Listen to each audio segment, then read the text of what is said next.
ingiza taarifa za profile za biashara. Okay, sawa.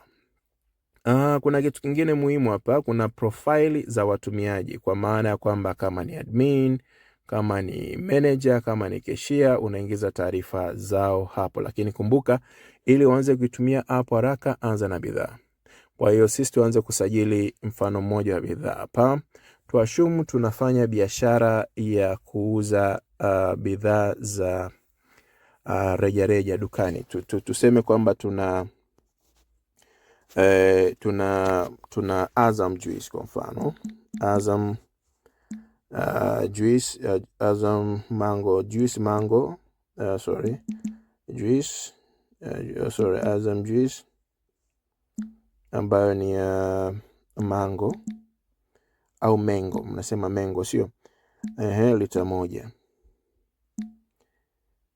Ukiandika hivi inakusaidia wewe kufahamu specifically kwamba ni aina gani ya bidhaa yenye ujazo gani. Utaona tofauti yake. SKU hatuna, barcode hatuna, lakini category pia hatuna kwa sasa.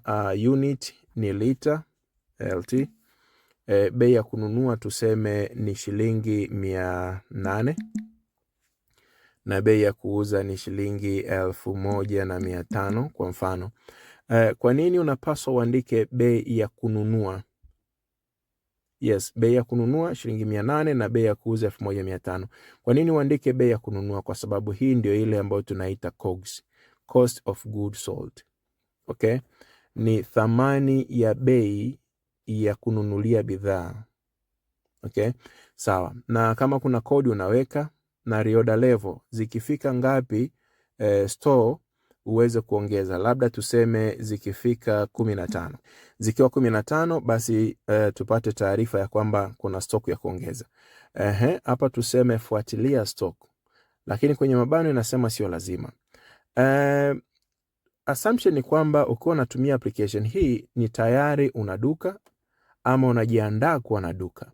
Kwa jinsi yoyote utakuwa na stock ya kuanzia. Zile bidhaa ambazo unakuwa nazo tayari ili uanze kuziuza ndizo ambazo zinaitwa stock, na ni busara kuzifuatilia kwa sababu linapokuja swala la kufuatilia gharama ya bidhaa na faida ya bidhaa na malighafi ulionayo store, thamani halisi ya store tuliona kule dashboard, tutaona pia kitakachotokea kwa hapa sasa hivi. Hii ya kufuatilia stock kwa physical items, bidhaa zenye kugusika, ni muhimu ukaiwasha.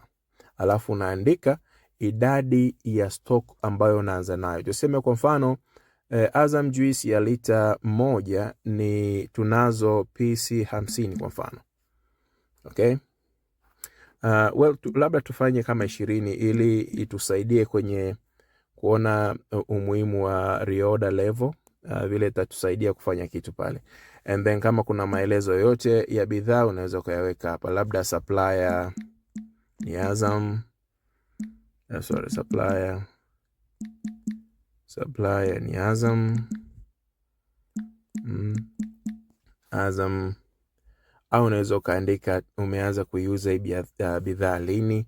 Chochote ambacho utakiona kinakufaa kwenye maelezo unaweza ukaweka hapo. Okay? Kwa sasa tukijiridhisha kwamba tuna Azam Juice Mango lita 1 na ujazo ni lita, bei ya kununua shilingi 800, bei ya kuuza 1500 na reorder level ni 15 na tayari stock yetu ipo 20. Maana yake zikifika 15 tujiandae kwenda kununua nyingine.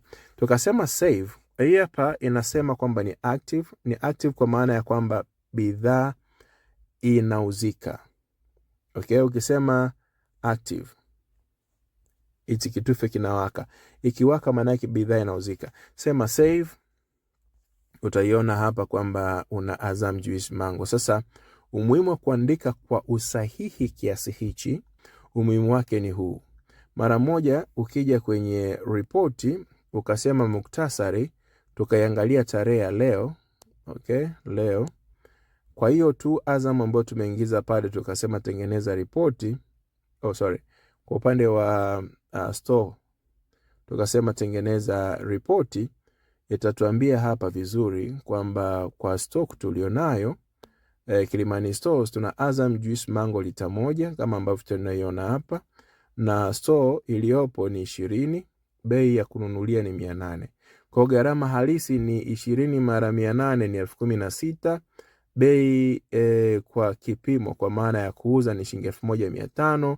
Kwa hiyo tunatazamia thamani iwe shilingi 30,000, na faida tunayotazamia kwenye hii juice ya lita 1 ya stock tulionayo PC 20 ni 14,000. Kwa kuandika tu ile taarifa kwa usahihi, tayari umeshaanza kuona matokeo muhimu na makini sana kwenye ripoti ya kwetu. Hapa tunaweza tukaona tuna rekodi 1 na jumla ya quantity ni 20, lakini thamani ni shilingi 16,000 kama ambavyo tunaiona, na thamani ya mauzo ni shilingi 30,000, lakini pia faida tarajiwa ni shilingi 14,000.